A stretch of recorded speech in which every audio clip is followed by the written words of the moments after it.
কোনটো সিম্বলত ভোট দিবেন নাঙলের চিহ্নত দিব লাগিব কে হাতে দিবেন না নহয় কদম বলে দিবেন না নহয় কিসের জন্য আমালোকে শান্তি বিচাৰো শান্তি বিচাৰো কি কাৰণে আমালোকৰ ৰাস্তা ঘাট লাগে আৰু দেশৰ শান্তি লাগে উচ্ছেদ কৰাটো বন্ধ কৰিব লাগে সেইকাৰণে আমাক ভোটটো মানে নাঙলত দিব লাগিব আগত কি দলত আছিলে আপুনি আগত মই ইউপিপিএলত আছিলোঁ এতিয়া কিয় ইউপিপিএল এৰি পেলাই কিয় বিপিএলত আহিলে মানে ইউপিপিএলত মানে ইমান শান্তি নাই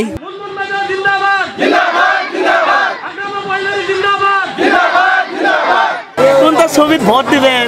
নাঙ্গল কিসের জন্য কিসের জন্য ভোট দেওয়া লাগে দিব নাঙ্গলের ছবিতেই দিব মানে আমরা যার এখানে থাকি ওখানেই দেওয়া লাগবে কালা সাবিত কেন দিবেন না ওগুলা দিয়ে এখন লাভ নাই না কদম বলে দিবেন না না হাতে দিবেন না না নাঙ্গলকে অত ভালো পান হ্যাঁ হ্যাঁ হ্যাঁ নাঙ্গলকে ভালো পাই দিব মানে সরকার মুখী থাকা লাগে হয় হাগরামা নাইলে ইউপিপিএল দুইজনে একজন সরকার হবই গতিকে আমরা হাগরামাকে ভোটটা দিব শান্তি লাগে আমাদের তো আইছে বৰ কষ্ট কৰি আহিলে আমাৰ গাঁৱত ইমান আমাৰ বানপানী মানে ৰাস্তা ঘাট নাই নাথাকাতে তাও আমাৰ ৰাইজৰ মাজত আহি উপস্থিত হৈছে বহুত কষ্ট কৰি আজি এতিয়া বোধহয় 5টা বা 4টা বাজিলে তেওঁ যে আহিলে বহুত কষ্ট কৰি আহিছে ধন্যবাদ তেওঁ আমাৰ অঞ্চলৰ উন্নতি কৰাৰ কাৰণেই মানে ইয়াতে কষ্ট কৰি আহিছে তেওঁ যদি জিকে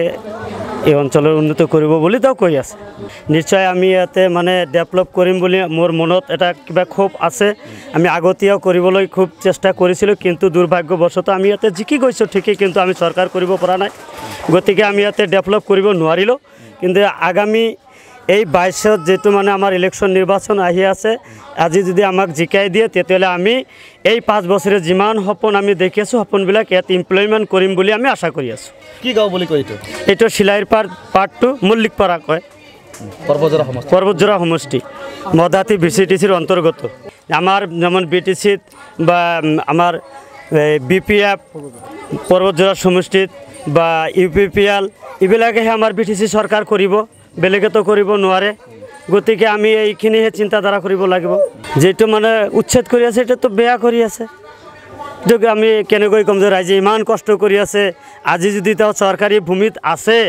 যদি চৰকাৰী ভূমিত আছে তেতিয়াহ'লে সিহঁতক কিবা ব্যৱস্থা কৰিব লাগিছিল সিহঁতে বাংলাদেশী কৈ পেলাই উচ্ছেদ কৰি আছে এইটো বেয়া হৈ আছে সিহঁতে আমাৰ ইতিমধ্যেভাৱে ভোটাৰ আই কাৰ্ড আছে আধাৰ কাৰ্ড আছে যিমান ডকুমেণ্টছ আছে ৰেচন কাৰ্ড আছে তে কি কয় এনআৰসি আছে সব থাকাৰ পিছতো যদি বাংলাদেশি উচ্ছেদ কৰি আছে এটা বেয়া কথা আছে এটা আইনীতভাৱে মানে এইটো হ'ব আমি এইটো কি কৰিম এইটো চৰকাৰে কৰিব যিবিলাক লিডাৰ আছে সিহঁতে কৰিব জাজ আছে জাজে কৰিব কোৰ্ট কৰিব এইটো